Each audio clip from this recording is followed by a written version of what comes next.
Hello friends, कैसे हैं आप लोग। मुझे उम्मीद है कि आप लोग अच्छे होंगे और बहुत ही अच्छे से आप लोग एग्ज़ाम की तैयारी कर रहे होंगे।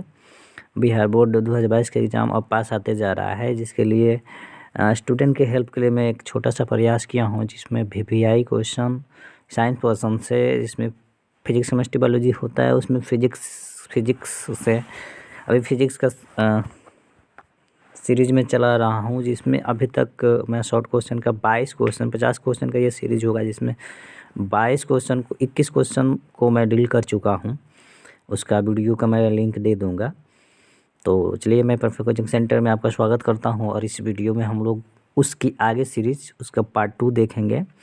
और इस सीरीज में कंप्लीट ये 40 या 35 के करीब में क्वेश्चन कंप्लीट हो जाएगा। तो चलिए, बिना देरी करते हुए इसको शुरू करते हैं। इसमें देखिए, क्वेश्चन जो है आपका क्वेश्चन नंबर 22 है, मतलब उसके बाद से ये सीरीज हो रहा है सेकंड। तो क्वेश्चन नंबर 22 है कि जय द्रव्यमान क्या है। तो जय द्रव्यमान क्या है इसको देखेंगे। भारत जो होता है ना, भारत में एक बहुत ही बड़ी आबादी रहती है पशुधन की, पशुधन यानी जानवरों की, जिससे हम लोग अस्थायी स्रोत से सुनिश्चित ऊर्जा भी प्राप्त हम लोग कर सकते हैं। ईंधन हमें प्राप्त होता है, क्योंकि ये ईंधन पौधा और पशु उत्पाद है, अतः इन ईंधनों को के स्रोत को हम लोग जैव द्रव्यमान कहते हैं। यानी वैसा द्रव्यमान या वैसा ईंधन जो पशुओं के उत्पाद से प्राप्त होता है या पेड़ पौधे के उत्पाद से प्राप्त होता है, यानी उसको सड़ा गला के प्राप्त किया जाता है, वो जैव द्रव्यमान कहलाता है। ये क्वेश्चन इंपॉर्टेंट है, बोर्ड में आने के चांस रहते हैं। नेक्स्ट क्वेश्चन जो है वो है सोलर पैनल क्या है। तो सोलर पैनल जब उसे सूर्य से अपसरित किया जाता है बड़ी संख्या में, या सौर सेलों को एक व्यवस्था में संयोजित किया जाता है, इस व्यवस्था का हम लोग सोलर पैनल कहते हैं। मतलब बहुत मात्रा में सोलर जो होता है उसको सौर सेल को एक पास में रख के व्यवस्थित कर देते हैं, संयोजित कर देते हैं, यानी एक लाइन में सजा देते हैं, फिर उसका हम लोग उपयोग करते हैं, उसको बोला जाता है सोलर पैनल। नेक्स्ट है कि नवीकरणीय ऊर्जा क्या है। तो जो ऊर्जा पुनः उत्पन्न किए जा सकती है, यानी वैसा ऊर्जा का वैसा स्रोत जिसे हम लोग उपयोग करते हैं और पुनः उससे क्या कर सकते हैं, उत्पन्न किया जा सकता है, उसको हम लोग नवीकरणीय ऊर्जा स्रोत करते हैं। या ऐसा ईंधन जो उपयोग करने पर स्वतः उत्पन्न अपने आप से उत्पन्न हो जाता है, उसको हम लोग नवीकरणीय ऊर्जा कहते हैं। और इसका अपोजिट हो जाता है अनवीकरणीय। अगर पूछ दे तो वैसा ऊर्जा जो स्वतः उत्पन्न नहीं होते हैं, जिसका उपयोग करने पे, उसको हम लोग कहेंगे अनवीकरणीय ऊर्जा स्रोत। नेक्स्ट क्वेश्चन जो है वो है अवतल दर्पण और उत्तल दर्पण में अंतर। ये इंपॉर्टेंट है, ये लॉन्ग में भी पूछ सकता है या शॉर्ट में भी पूछ सकता है। तो यहाँ शॉर्ट में ही इसको डील किया हूँ मैं, है कि अवतल दर्पण और उत्तल दर्पण। तो देखिए, गोलीय दर्पण का वह भाग जिसका परावर्तक सतह उठा हुआ रहता है और एक सतह कलई किया गया रहता है, अवतल दर्पण कहलाता है। मतलब जिसका एक सतह उठा रहेगा और एक सतह कलई किया रहेगा, वो अवतल दर्पण कहलाएगा। उत्तल दर्पण इसका अपोजिट हो जाएगा, जिसका परावर्तक सतह धंसा हुआ रहता है, उत्तल दर्पण कहलाता है। और इसका उपयोग, अवतल दर्पण का उपयोग जो होता है रोगी के नाक, कान, गले, दांत इत्यादि जांच के लिए अवतल दर्पण का उपयोग करते हैं। और स्कूटर, मोटर कार, बस इत्यादि में साइड मिरर के रूप में उत्तल दर्पण का उपयोग किया जाता है। तो ये अंतर था। नेक्स्ट क्वेश्चन है प्रकाश के परावर्तन के नियम लिखे। तो प्रकाश के परावर्तन के नियम है कि आपतन कोण परावर्तन कोण के बराबर होता है। इसको डायग्राम से समझते हैं।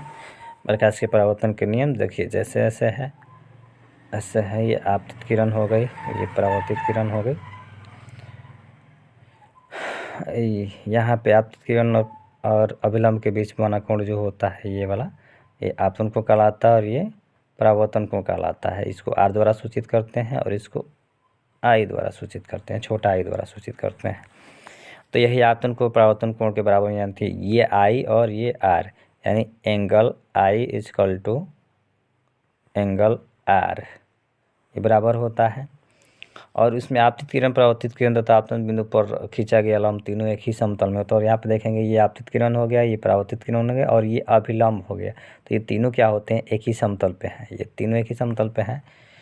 ये नियम होता है इसके प्रकाश के परावर्तन के नियम, दो नियम होते हैं। नेक्स्ट है कि लेंस की क्षमता क्या है। तो देखिए, लेंस की क्षमता, जब भी किसी प्रकाश की किरणें किसी लेंस से अपवर्तित होती है, तब वह किरणें या तो लेंस के मुख्य अक्ष की ओर जाती है या दूर मुड़ जाती है, जिसके भीतर एक शक्ति कार्य करता है, उसको हम लेंस की क्षमता कहते हैं। या इसको अपोजिट कह सकते हैं। इसको कह सकते हैं कि फोकस दूरी के विरुद्ध क्रम को लेंस की क्षमता कहा जाता है और इसको याद रखिएगा P द्वारा सूचित किया जाता है। इस पर एक न्यूमेरिकल भी देता है। नेक्स्ट क्वेश्चन है फोकस दूरी और वक्रता त्रिज्या में अंतर लिखें। तो फोकस दूरी किसको बोलेंगे, तो गोलीय दर्पण का ध्रुव और मुख्य फोकस के बीच की दूरी को फोकस दूरी कहा जाता है। वक्रता त्रिज्या गोलीय दर्पण का ध्रुव और वक्रता केंद्र के बीच की दूरी को वक्रता त्रिज्या कहा जाता है। तो इसको हम लोग छोटा r से सूचित करते हैं और इसको f द्वारा सूचित किया जाता है। नेक्स्ट है सघन माध्यम और विरल माध्यम में अंतर लिखें।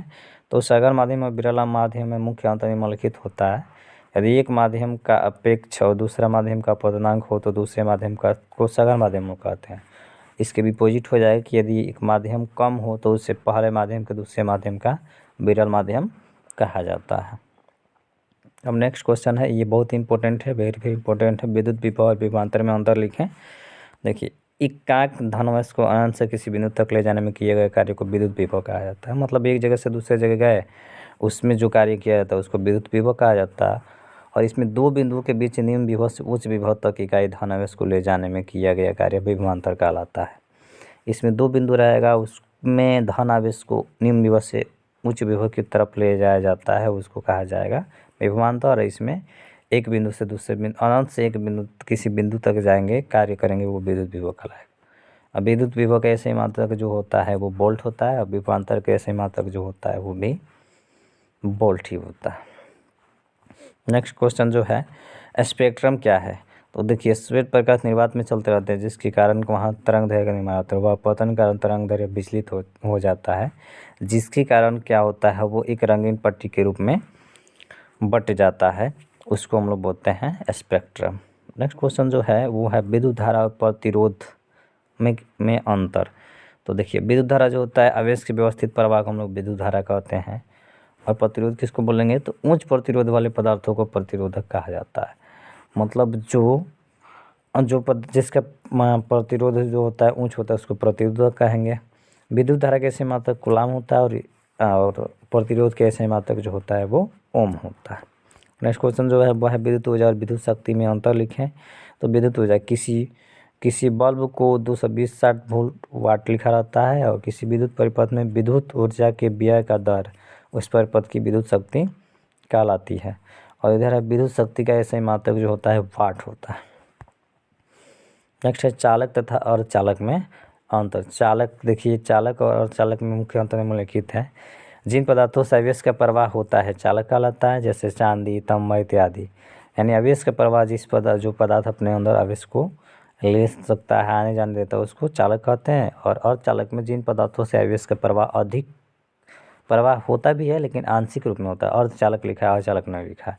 अर्धचालक लिखा रहता तो नहीं होता, तो ये अर्धचालक कहलाता है। और ये जो है अब चालक जो होते हैं ये ये स्वतंत्र रूप से एक स्थान से दूसरे स्थान पर गति कर सकते हैं और ये स्वतंत्र रूप से एक स्थान से दूसरे स्थान पर आंशिक गति कर सकते हैं। और चालक कम करेंगे और चालक कर सकता है। नेक्स्ट क्वेश्चन जो है डीसी और एसी में अंतर, यानी डिश धारा और प्रतिवर्ती धारा में अंतर। तो डिश धारा में देखिए क्या होता है, कुंडली के घूर्णन और विभक्त प्रेरक द्वारा प्रेरित धारा की दिशा में परिवर्तन के कारण विद्युत धारा एक ही दिशा में प्रवाहित होती है, डिश धारा कहलाती है। सिंपल भाषा में कह सकते हैं कि वैसी धारा जो एक ही दिशा में प्रवाहित होती है डिश धारा कहलाती है। और प्रतिवर्ती धारा में बल के स्थान पर 2 सर्पी बल का उपयोग किया जाए तो प्रत्येक अर्ध घूर्णन के बाद धारा की दिशा बदल जाती है, प्रतिवर्ती धारा कहलाती है। यानी इसको सिंपल भाषा में कह सकते हैं कि वैसा धारा जो एक दिशा में ना होके उसकी दिशा बदली जा सकती है या टेढ़ी मेढ़ी होती है, प्रतिवर्ती धारा कहलाती है। तो ये कुछ इम्पोर्टेंट क्वेश्चन थे फिजिक्स के, 35 क्वेश्चन थे। और जो क्वेश्चन इसमें के 15 क्वेश्चन और जो हैं उसको नेक्स्ट वीडियो में कराया जाएगा। नहीं तो ये काफ़ी है, बस इतना ही काफ़ी है। इसके लॉन्ग क्वेश्चन को मैं करा दूंगा, ये शॉर्ट क्वेश्चन था, इसके लॉन्ग क्वेश्चन को मैं करा दूंगा, फिर हम लोग आगे बढ़ेंगे। ठीक, तो आइए, मुझे उम्मीद है कि आप लोग को ये वीडियो पसंद आया होगा और वीडियो अच्छा लगा है तो वीडियो को लाइक करें, कमेंट करें, शेयर करें और ज़्यादा से ज़्यादा शेयर करें। और बेस्ट ऑफ लक, तैयारी ऐसा से करें, पढ़ाई करें।